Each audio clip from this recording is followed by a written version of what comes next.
Bonjour, bienvenue au Talk Orange Le Figaro. Aujourd'hui, nous recevons Yves Gégaud, ancien ministre et député de Seine-et-Marne. Yves Gégaud, bonjour. Bonjour. Merci d'être avec nous.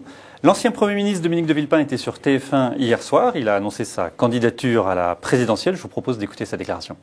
J'ai décidé d'être candidat à l'élection présidentielle de 2012. Je ne suis pas pour la République des partis. Je ne crois pas que la vérité soit à droite ou à gauche ou au centre. Et ce que je veux, c'est rassembler tous les Français, ceux de gauche, ceux de droite, ceux du centre, et c'est l'idéal qui est le mien, de gaulliste.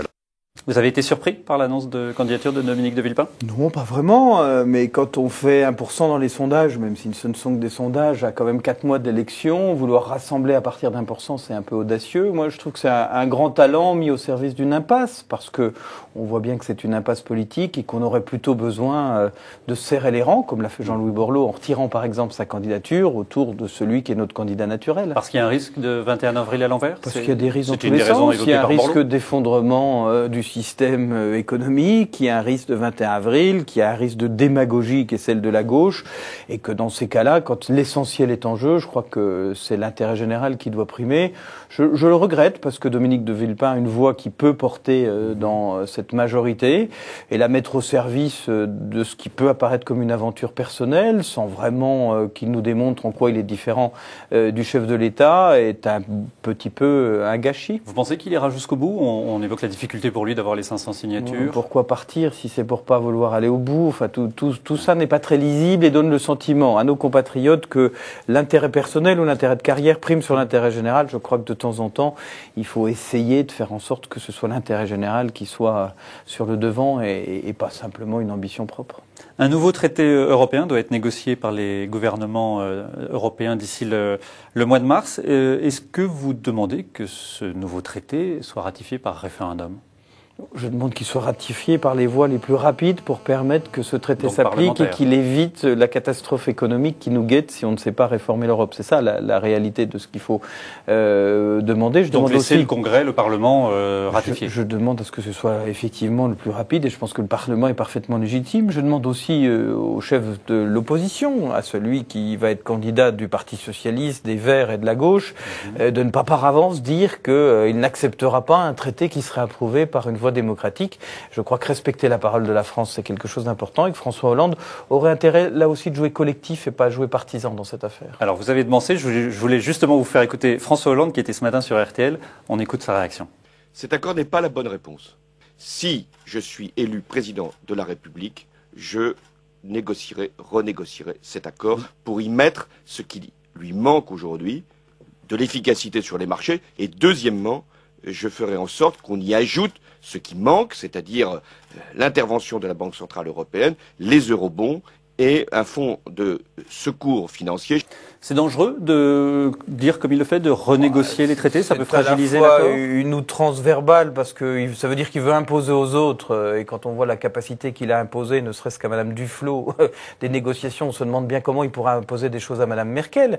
Mais au-delà de ça, c'est parfaitement scandaleux. Ça veut dire qu'il ne respectera pas la parole de la France. Ce traité, s'il est approuvé, voté par le Parlement, est un traité qui engagera la France. Ça veut dire que par avance, il le renégocie. Finalement, il est dans son rôle. Oui, mais enfin, pour empêcher un traité de prospérer, c'est bien la meilleure des choses qu'il puisse dire, pour plomber, si j'ose dire, toute perspective de négociation, parce que vous imaginez qu'autour de la table européenne, on va dire, mais attendez, la France nous annonce déjà que si elle change de président, elle changera de parole. Qu'est-ce que c'est que cette histoire?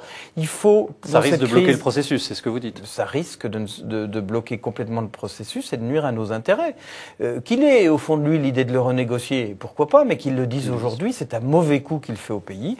Et je crois qu'on a intérêt, dans cette période de crise, quel que soit son positionnement politique, à jouer collectif, à jouer les intérêts du pays avant les intérêts du parti.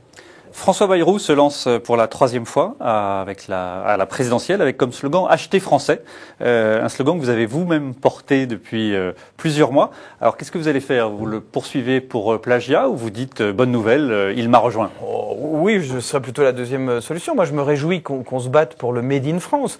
Mais acheter français, c'est un slogan. Si devant les rayons, les consommateurs ne savent pas distinguer un produit français d'un produit qui ne l'est pas, un produit qui est vraiment français d'un produit qui l'est un tout petit peu ou pas du tout, nous, on a un vrai problème.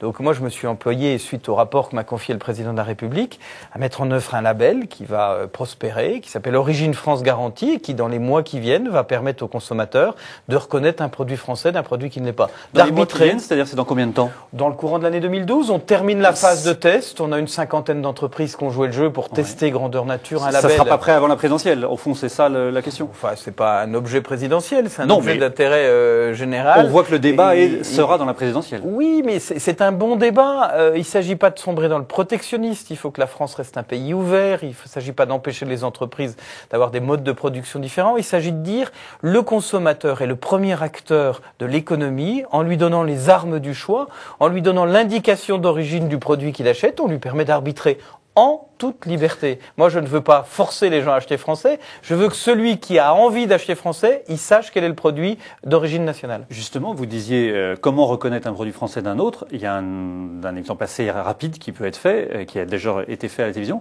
C'est en fait le prix. Souvent, les produits fabriqués en France sont plus chers. Comment on peut faire pour diminuer les coûts de production des produits fabriqués en France? Alors d'abord, c'est pas systématique, mais ça peut effectivement être plus cher, parce qu'on a des conditions sociales qui sont plus élevées. Il faut s'en réjouir qu'on ait ces conditions sociales. Je crois qu'il y a un grand sujet politique pour détaxer le travail et taxer les flux, par exemple les flux financiers. C'est ce que nous proposons au Parti radical avec Jean-Louis Borloo, avec une taxe sur les transactions financières. Il y a aussi des mesures dites de TVA anti-délocalisation. Il y a aussi une taxe carbone à nos frontières. Tout ça, ce sont des combats qu'il faut mener pour que le travail soit moins cher, mais aussi des combats de transparence pour que le consommateur, quand il a le choix à prix égal ou à prix quasiment égal, s'il veut arbitrer en fonction de l'origine du produit, en fonction du nombre d'ouvriers français qui travaillent derrière le produit qu'il achète, il puisse le faire, qu'on lui donne la transparence. C'est ça le combat. Et je pense que ça ne doit pas être seulement un slogan politique, ça doit être très pragmatique. C'est ce que j'ai voulu faire à la demande du président de la République avec un label qui, quand il va exister, va donner une information claire, simple et précise. Justement, le président de la République sera demain en Haute-Savoie avec vous pour parler de ce sujet-là. On l'a vu, François Bayrou en a fait un axe de campagne. François Hollande était la semaine dernière au Creusot sur une thématique un peu identique. Alors, quel est le candidat qui porte le mieux le produire en France? C'est le président de la République. Ça fait 2 ans qu'il m'a demandé de travailler sur ce sujet. Il avait entendu ni que M. Bayrou s'en empare, ni que M. Hollande en fasse un argument de campagne pour dire soyons opérationnels, soyons pragmatiques. Demain, on va dans une usine très symbolique, Rossignol, qui a décidé de relocaliser, de ramener de l'emploi en France, qui bénéficie du label, c'est une des premières Origine France Garantie, et qui montre qu'on peut concilier qualité, production locale, et puis retour vers le consommateur, parce que depuis que Rossignol a annoncé qu'il relocalisait leur ski, ils en vendent plus, ça veut dire que les Français jouent le jeu. Ça veut dire que ce que propose Montebourg, du protectionnisme aux frontières, la démondialisation, on peut le faire, mais d'une autre manière? Le protectionnisme ou la démondialisation à la Montebourg, c'est la pire des choses. On ferme nos frontières, ça veut dire qu'on ne vendra plus rien à l'extérieur. Le label Origine France Garantie, c'est à la fois une protection pour nos industries, mais un drapeau pour vendre à l'extérieur. Et quand Rossignol vend des skis Origine France Garantie tout autour de la planète, c'est aussi un argument de qualité. Moi, je suis pour un monde ouvert, où toutes les marchandises circulent, mais où au bout de la chaîne, celui qui dépense son argent, il arbitre en fonction d'informations qu'on lui fournit de façon simple et claire. C'est ça, à mon avis, l'ouverture d'aujourd'hui. C'est un monde de transparence et de traçabilité qui fera du consommateur le vrai acteur de l'économie et pas seulement les marchés financiers.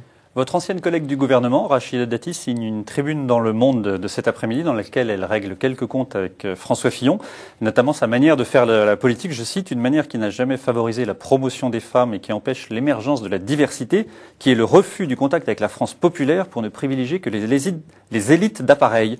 C'est une charge très violente. Vous comprenez qu'un ancien ministre qui a travaillé sous les ordres de François Fillon... Vous voulez être candidate aux élections législatives dans la circonscription qui est en partie dans la commune dont elle est, dans l'arrondissement de Paris dont elle est maire, c'est parfaitement compréhensible. Le Premier ministre a décidé d'être candidat dans cette circonscription. Il y a un combat de personnes, ça arrive hélas. Ce qui est dommage, c'est quand ça vient sur la place publique.